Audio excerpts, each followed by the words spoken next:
नमस्कार, स्वागत है आप सभी का डीडी न्यूज के इस खास बुलेटिन एक्सप्रेस 100 में, जहां हम आपके लिए लेकर आते हैं राजनीति, मनोरंजन, देश दुनिया, खेल और व्यापार जगत की सभी बड़ी खबरों को एक्सप्रेस यानी फटाफट अंदाज में।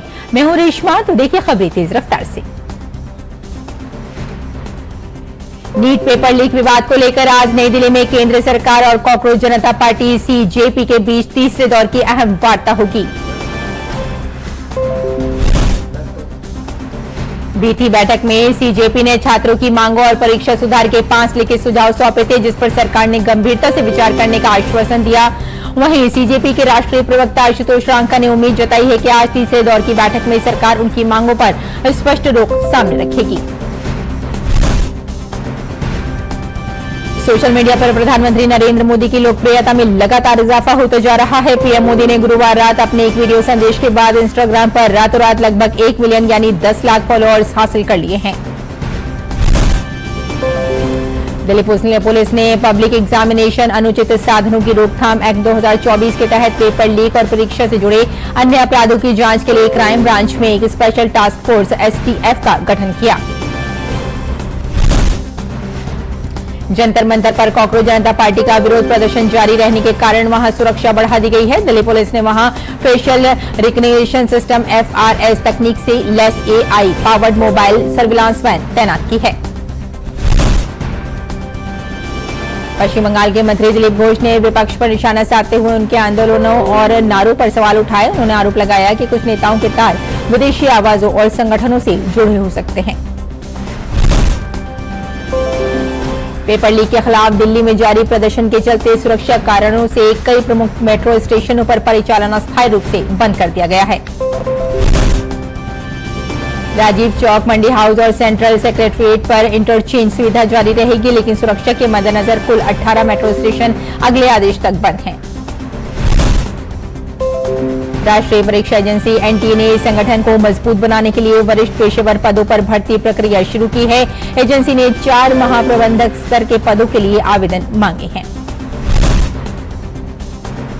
एनटीए पहली बार यूपीएससी के प्रतिभा सेतु पोर्टल के जरिए 16 युवा पेशेवरों की नियुक्ति करेगा। इन नियुक्तियों से परीक्षा संचालन और प्रशासनिक व्यवस्था को बेहतर बनाने में मदद मिलेगी। विदेश मंत्री डॉक्टर एस जयशंकर ने संयुक्त राष्ट्र अंतर्राष्ट्रीय व्यापार कानून आयोग की 60वीं वर्षगांठ पर आयोजित अंतर्राष्ट्रीय सम्मेलन में हिस्सा लिया। उन्होंने कहा कि मौजूदा भू राजनीतिक स्थिरता और आपूर्ति श्रृंखला में बाधाओं के बीच वैश्विक व्यापार को सुचारू बनाए रखने के लिए मजबूत अंतर्राष्ट्रीय ढांचे की जरूरत है। विदेश मंत्रालय ने पाकिस्तान पर एक बार फिर तीखा हमला बोला है। विदेश मंत्रालय के प्रवक्ता रणधीर जायसवाल ने कहा कि पाकिस्तान एक धार्मिक ढांचा रखकर अपना प्रोपेगेंडा को आगे ले जाना चाहता है। रणधीर जायसवाल ने साफ कर दिया कि सिंधु जल संधि को लेकर भारत का रुख साफ है।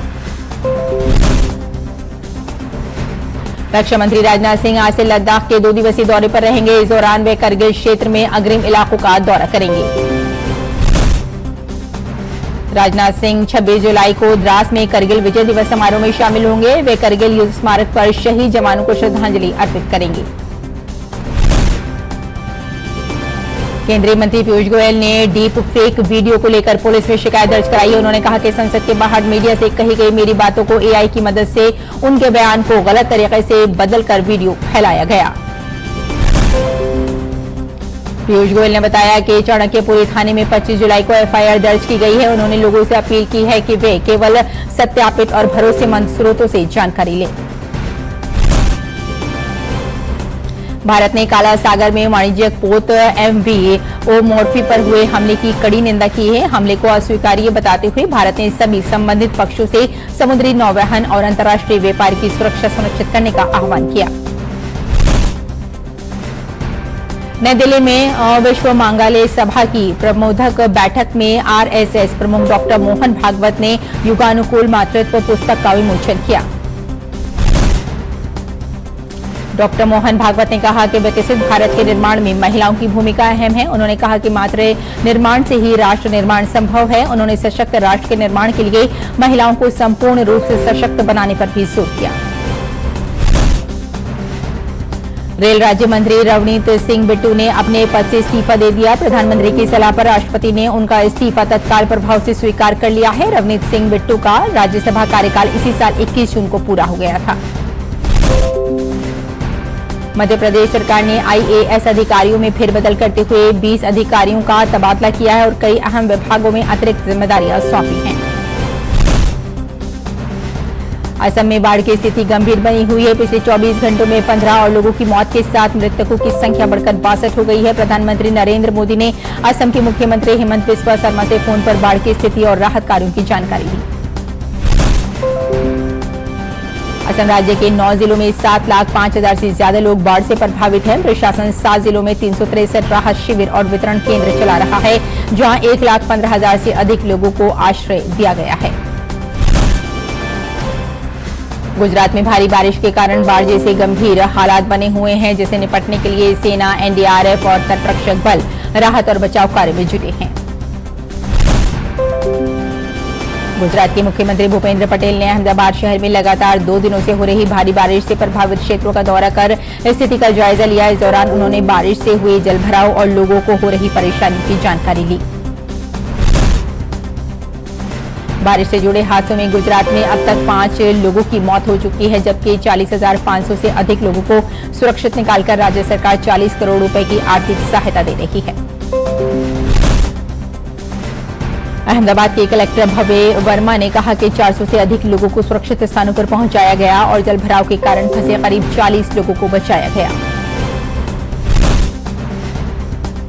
भारत पाकिस्तान सीमा के पास स्थित नाडा बेट का रेगिस्तानी इलाका लगातार बारिश के बाद पानी से भर गया। सामान्यतः सूखा रहने वाला ये क्षेत्र विशाल जलभराव वाले इलाके में बदल गया, जिससे पूरे क्षेत्र का भूदृश्य बदल गया।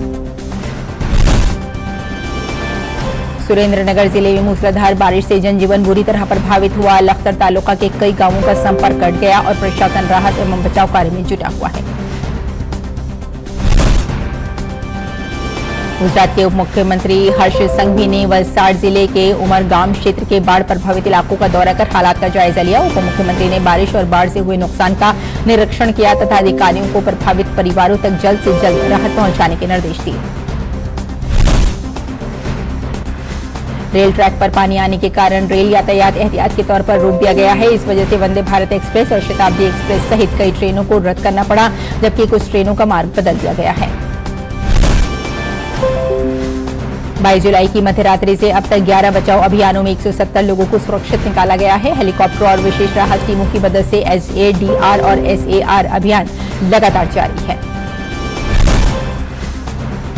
मौसम विज्ञान विभाग ने आज मध्य और उत्तर गुजरात के कई जिलों के लिए रेड अलर्ट जारी किया है। इन जिलों में खेड़ा, गांधीनगर, सुरेंद्रनगर, महिसागर, अरवली, साबरकांठा और मेहसाणा शामिल हैं। इसके अलावा मौसम विभाग ने अगले 24 घंटों के दौरान कोंकण, गोवा, मध्य महाराष्ट्र, ओडिशा और राजस्थान के कुछ इलाकों में बहुत भारी बारिश की संभावना जताई है। वहीं पूर्वोत्तर भारत, दिल्ली, पंजाब, हरियाणा, हिमाचल प्रदेश और उत्तराखंड समेत कई राज्यों में मध्यम से तेज बारिश और आंधी तूफान का अनुमान है। जम्मू कश्मीर के उधमपुर में 6 दिन तक स्थगित रहने के बाद अमरनाथ यात्रा फिर से शुरू हुई। भारी बारिश और खराब मौसम के कारण 19 जुलाई 2026 को सालाना तीर्थ यात्रा को कुछ समय के लिए रोक दिया गया था। जम्मू कश्मीर में श्री माता वैष्णो देवी यात्रा आज फिर से शुरू हो गई है। खराब मौसम और भारी बारिश के कारण सुरक्षा चिंताओं को देखते हुए यात्रा लगातार 6 दिनों से बंद थी। वायुसेना प्रमुख air chief marshal AP Singh ने INS मालवन के कमिश्निंग के अवसर पर विमान वाहक पोत INS विक्रमादित्य से MiG-29 के UV विमान में उड़ान भरी। भारतीय वायुसेना ने कहा कि उड़ान वायुसेना और नौसेना के बीच बेहतर समन्वय, इंटर ऑपरेबिलिटी और समुद्री सुरक्षा के प्रति साझा प्रतिबद्धता का प्रतीक है। जम्मू कश्मीर के सांबा और कठुआ जिले में सीमा के पास संदिग्ध ड्रोन देखे जाने के बाद सुरक्षा बलों ने व्यापक तलाशी अभियान शुरू कर दिया। सांबा के विजयपुर क्षेत्र में देर रात संदिग्ध गतिविधि के बाद सेना ने एहतियात के तौर पर ड्रोन रोधी उपाय भी किए। PIB फैक्ट चेक ने स्पष्ट किया है कि CDS जनरल NS राजा सुब्रमणी का सोशल मीडिया पर वायरल वीडियो फर्जी है और इसे AI की मदद से तैयार किया गया है। PIB ने लोगों से भ्रामक वीडियो साझा न करने की अपील की है। डोडा, किश्तवाड़ और रामबन के ऊपरी जलग्रहण क्षेत्रों में लगातार भारी बारिश के बाद चिनाब नदी पर बने बगलीहार जल विद्युत परियोजना बांध के कई गेट खोल दिए गए हैं। Maharashtra TET teacher eligibility test paper leak के मुख्य आरोपी विजेंद्र कुमार गुप्ता को भिवंडी पुलिस ने बिहार से गिरफ्तार कर लिया है। उसे पुणे एयरपोर्ट लाया गया है, जहां से उसे भिवंडी ले जाया जाएगा। बिहार के उप मुख्यमंत्री सम्राट चौधरी ने स्वास्थ्य मंत्री निशांत कुमार के साथ नई ओपीडी बिल्डिंग और 400 बेड वाले एलएनजेपी सुपर स्पेशलिटी अस्पताल का उद्घाटन किया। अमेरिका में पढ़ाई कर रहे 20 वर्षीय छात्र की दिल्ली में दर्दनाक सड़क हादसे में मौत हो गई। बसंत कुंज के नागल देवत इलाके में फिसलन भरी सड़क पर कार नाले में गिरकर पलट गई। तमिलनाडु के कन्याकुमारी जिले के नागरकोइल में विद लीडर संगठन ने नशीले पदार्थों के खिलाफ जागरूकता रैली निकाली। रैली में बड़ी संख्या में लोगों ने भाग लेकर नशा मुक्त तमिलनाडु बनाने का संकल्प लिया। महाराष्ट्र के सोलापुर जिले में स्थित पंढरपुर में देवशयनी एकादशी के पावन अवसर पर श्रद्धालुओं का भारी जन सैलाब उमड़ पड़ा है। आषाढ़ी एकादशी पर दूर दूर से आए श्रद्धालुओं ने चंद्रभागा नदी में आस्था की पवित्र डुबकी लगाई।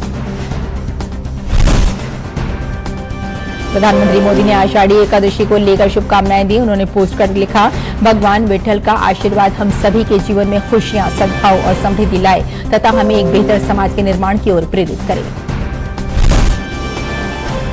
महाराष्ट्र के मुख्यमंत्री देवेंद्र फडणवीस ने देवशयनी आषाढ़ी एकादशी के अवसर पर श्री विठल रुक्मणी मंदिर में महाआरती के समापन पर वारकरियों को सम्मानित किया। कारगिल विजय दिवस से पहले उत्तराखंड में वीर जवानों के बलिदान को याद करते हुए विशेष कार्यक्रम आयोजित किया गया। मुख्यमंत्री पुष्कर सिंह धामी ने देहरादून के गढ़ी कैंट स्थित चिड़बाग के शौर्य स्थल पर पहुंचकर देश के लिए सर्वोच्च बलिदान देने वाले वीर सैनिकों को श्रद्धांजलि अर्पित की। और बुलेटिन में फिलहाल यहां रुकते हैं एक छोटे से ब्रेक के लिए। जल्द हाजिर होते हैं, आप देखते रहिए डीडी न्यूज। हर जीत की शुरुआत होती है छोटे छोटे कदमों से और हर छोटी तैयारी बदल सकती है पूरा नतीजा। क्योंकि मैदान हो या जिंदगी, छोटी से छोटी तैयारी ही देती है प्रोटेक्शन और प्रोटेक्शन ही देता है भरोसा। जैसे LIC की बीमा लक्ष्मी, एक खास प्लान सिर्फ महिलाओं के लिए, जहां छोटी बचत दे बड़ी सुरक्षा, ताकि जिंदगी के हर मैदान में आप रहें हर पल के लिए रेडी। LIC बीमा लक्ष्मी, रखे हर पल के लिए रेडी। जब धरती चीर कर निकलता है लोहे का पत्थर और मिलता है मोंगिया के जोश से, फिर तपता है, पिघलता है और बनता है फौलाद। अब होता है सरिया सारी खूबियों के साथ। मोंगिया स्टील, मजबूत देश का मजबूत सरिया। भारत की सबसे बड़ी gold loan NBFC Muthoot finance से गोल्ड लोन लीजिए और फिर देखिए सोना क्या नहीं कर सकता। कॉल कीजिए 1-800-313-1212। ब्रेक के बाद एक बार फिर आपका स्वागत है। आइए एक्सप्रेस 100 में आगे बढ़ते हैं। केंद्रीय मंत्री अश्विनी वैष्णव ने बताया कि केंद्रीय मंत्रिमंडल ने भारत औद्योगिक विकास योजना रसायन भव्य रसायन योजना को मंजूरी दे दी है। इसके तहत देश में 3 समर्पित केमिकल पार्क विकसित किए जाएंगे। प्रधानमंत्री नरेंद्र मोदी की अध्यक्षता में हुई आर्थिक मामलों की मंत्रिमंडलीय समिति ने कर्नाटक और आंध्र प्रदेश में बल्लारी गुंडकल रेलखंड पर तीसरी और चौथी रेल लाइन के निर्माण की परियोजना को मंजूरी दी। केंद्र सरकार ने बताया कि वन डिस्ट्रिक्ट वन प्रोडक्ट योजना के तहत देश के 773 जिलों में 1244 उत्पादों की पहचान की गई है। सरकार के अनुसार इस पहल का उद्देश्य स्थानीय उत्पादों, रोजगार और निर्यात को बढ़ावा देना है। भारत के स्टील सेक्टर ने चालू वित्त वर्ष की पहली तिमाही में मजबूत वृद्धि दर्ज की है। इस्पात मंत्रालय के जारी आंकड़ों के अनुसार जून 2026 में देश का फिनिश्ड स्टील उत्पादन बढ़कर 1.35 करोड़ टन पहुंच गया। केंद्र सरकार ने इस संसद में बताया कि देश भर में अब तक 20,149 जन औषधि केंद्र खोले जा चुके हैं। सरकार के मुताबिक प्रधानमंत्री भारतीय जन औषधि योजना के जरिए लोगों ने अब तक करीब 45,000 करोड़ रुपए की बचत की है। केंद्र सरकार ने वित्त वर्ष 2024-25 तक मेडिकल डिवाइस उत्पादन आधारित प्रोत्साहन योजना के तहत 266.64 करोड़ रुपए की प्रोत्साहन राशि जारी की है, जबकि मेडिकल डिवाइस पार्क योजना के तहत 209.80 करोड़ रुपए वितरित किए गए। केंद्र सरकार ने बताया कि सॉइल हेल्थ कार्ड स्कीम के तहत अब तक 25.89 करोड़ से अधिक सॉइल हेल्थ कार्ड जारी किए जा चुके हैं। वहीं प्राकृतिक खेती पर राष्ट्रीय मिशन का दायरा बढ़कर 18,786 क्लस्टर्स तक पहुंच गया है। अदानी एनर्जी सॉल्यूशंस लिमिटेड ने कहा है कि उसने आंध्र प्रदेश में 8,500 करोड़ रुपए का एक अंतर्राज्यीय ट्रांसमिशन प्रोजेक्ट जीता है। इसके जरिए विभाग इलाके में ग्रीन हाइड्रोजन और ग्रीन अमोनिया प्रोजेक्ट्स को बिजली आपूर्ति की जाएगी।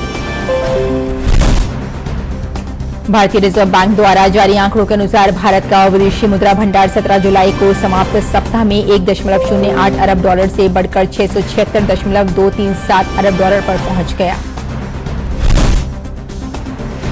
अदानी ग्रुप की सीमेंट कंपनी एसीसी लिमिटेड ने वित्त वर्ष 2026-27 की पहली तिमाही में मजबूत प्रदर्शन दर्ज किया है। कंपनी ने कहा है कि ट्रेड सेल्स में बड़ी हिस्सेदारी और प्रीमियम प्रोडक्ट्स की मजबूत मांग से कारोबार को सहारा मिला।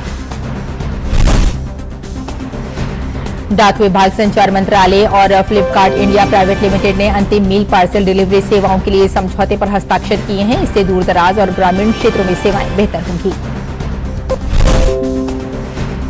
यात्री सुरक्षा और सुरक्षा को मजबूत करने के लिए 3,215 रेलवे स्टेशनों और 13,409 यात्री डिब्बों में सीसीटीवी निगरानी प्रणाली उपलब्ध कराई गई। देश में लघु एवं मध्यम उद्यमों ने कैलेंडर वर्ष 2026 की पहली छमाही के दौरान 78 प्रारंभिक सार्वजनिक निगम आईपीओ के जरिए 3,752 करोड़ रुपए जुटाए। भारत में ऑफिस स्पेस की मांग में ग्लोबल कैपेबिलिटी सेंटर की हिस्सेदारी 2 वर्षों में करीब 50% होने की उम्मीद है, जिससे ग्लोबल इनोवेशन हब के रूप में देश की स्थिति और मजबूत होगी। भारत की ऑटोमोबाइल इंडस्ट्री के सभी सेगमेंट में रिटेल बिक्री जुलाई में अब तक यानी 1 से लेकर 23 जुलाई सालाना आधार पर 28.6% बढ़ी है। सार्वजनिक क्षेत्र की बिजली कंपनी एनटीपीसी का एकीकृत शुद्ध लाभ चालू वित्त वर्ष की अप्रैल-जून तिमाही में लगभग 13% बढ़कर 6,896 करोड़ रुपए रहा। बिजली मंत्रालय उपभोक्ताओं को अधिक विकल्प और बेहतर सेवाएं देने के लिए नए वितरण लाइसेंस धारकों को मौजूदा बिजली नेटवर्क के उपयोग की अनुमति देने के प्रस्ताव पर विचार कर रही है। मारुति सुजुकी इंडिया लिमिटेड ने चालू वित्त वर्ष में अपने एसयूवी खंड की बिक्री में 25 से 30% वृद्धि का लक्ष्य रखा है। कंपनी को नए मॉडलों की पेशकश और मजबूत मांग से ये तेजी आने की उम्मीद है। नित्यास जेम्स एंड ज्वेलरी लिमिटेड और इंटेलियस रिकॉर्ड लिमिटेड को आईपीओ के जरिए पूंजी जुटाने के लिए सेबी से मंजूरी मिल गई है। हिंदुस्तान जिंक लिमिटेड का एकीकृत शुद्ध लाभ चालू वित्त वर्ष 2026-27 की पहली तिमाही में दोगुने से अधिक होकर 5,469 करोड़ रुपए हो गया है। अमेरिकी राष्ट्रपति डोनाल्ड ट्रंप ने कहा है कि अमेरिका ईरान के खिलाफ संभावित सैन्य कार्रवाई के लिए पूरी तरह तैयार है, लेकिन साथ ही उसकी सरकार बातचीत भी कर रही है। उन्होंने साफ किया कि यदि तेहरान अपने परमाणु कार्यक्रम को छोड़ने पर सहमत होता है तो कूटनीतिक समाधान उनकी पहली पसंद रहेगा।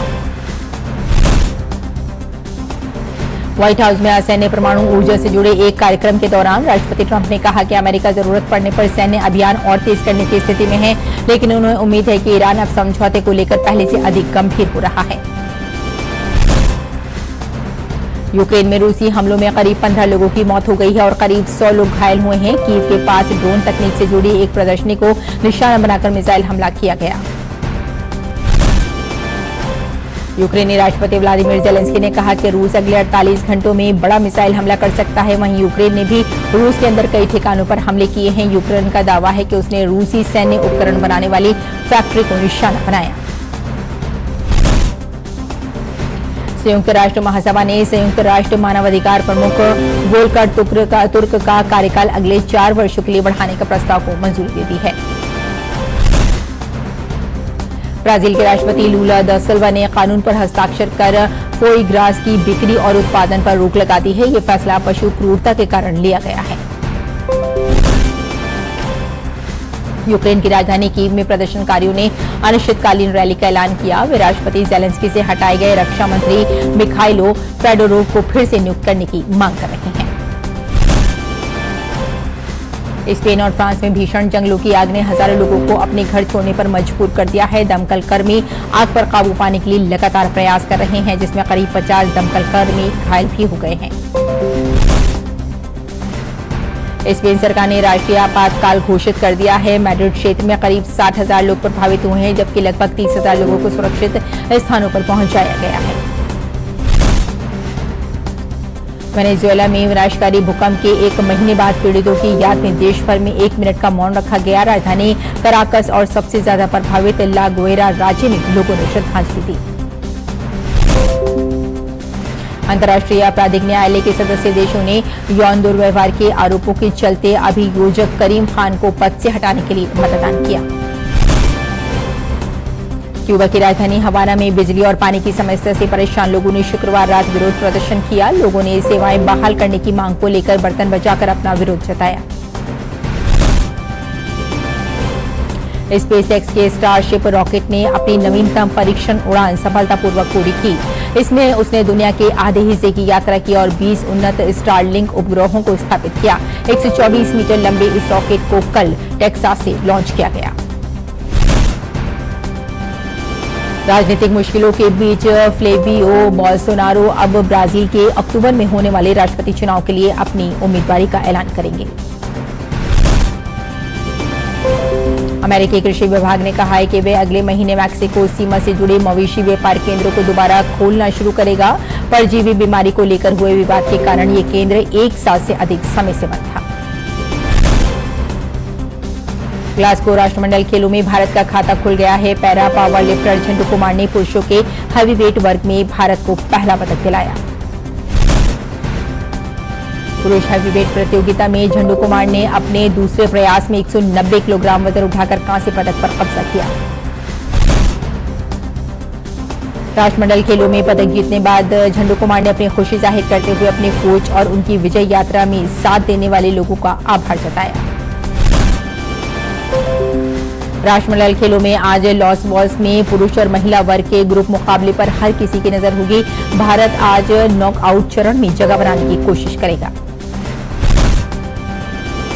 तैराकी में भारतीय तैराकी, जिम्नास्टिक, मुक्केबाजी और पैरा तैराकी में भारतीय खिलाड़ी अपनी चुनौती पेश करेंगे।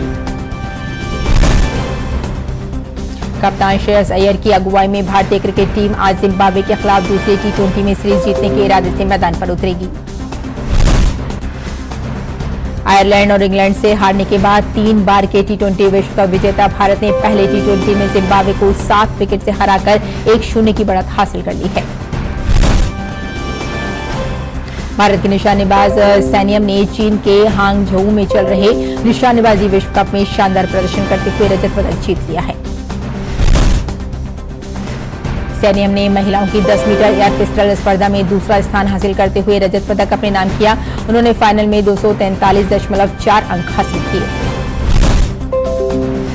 भारत की उभरती खिलाड़ी और शीर्ष वरीयता प्राप्त अनाहत सिंह ने विश्व जूनियर स्क्वैश व्यक्तिगत चैंपियनशिप के फाइनल में स्थान बना लिया है। अनाहत ने सेमीफाइनल में अपने धैर्य और कौशल का शानदार नमूना पेश करके मिस्र की सामी को हराया। फाइनल में अनाहत का सामना मिस्र की रुकैया सलीम से होगा। विश्व फुटबॉल के सबसे सफल कोचों में शामिल यर्गन क्लॉप को जर्मनी की पुरुष राष्ट्रीय फुटबॉल टीम का नया मुख्य कोच नियुक्त किया गया है। उनका अनुबंध 2030 फीफा विश्व कप तक रहेगा। क्लॉप ने जूलियन नागेल्समैन की जगह ली है, जिनके कार्यकाल हाल ही में फीफा विश्व कप के बाद समाप्त हो गया था। भारत के महान शतरंज खिलाड़ी और 5 बार के विश्व चैंपियन विश्वनाथन आनंद को इंटरनेशनल चेस फेडरेशन फिडे का अंतरिम अध्यक्ष बनाया गया है।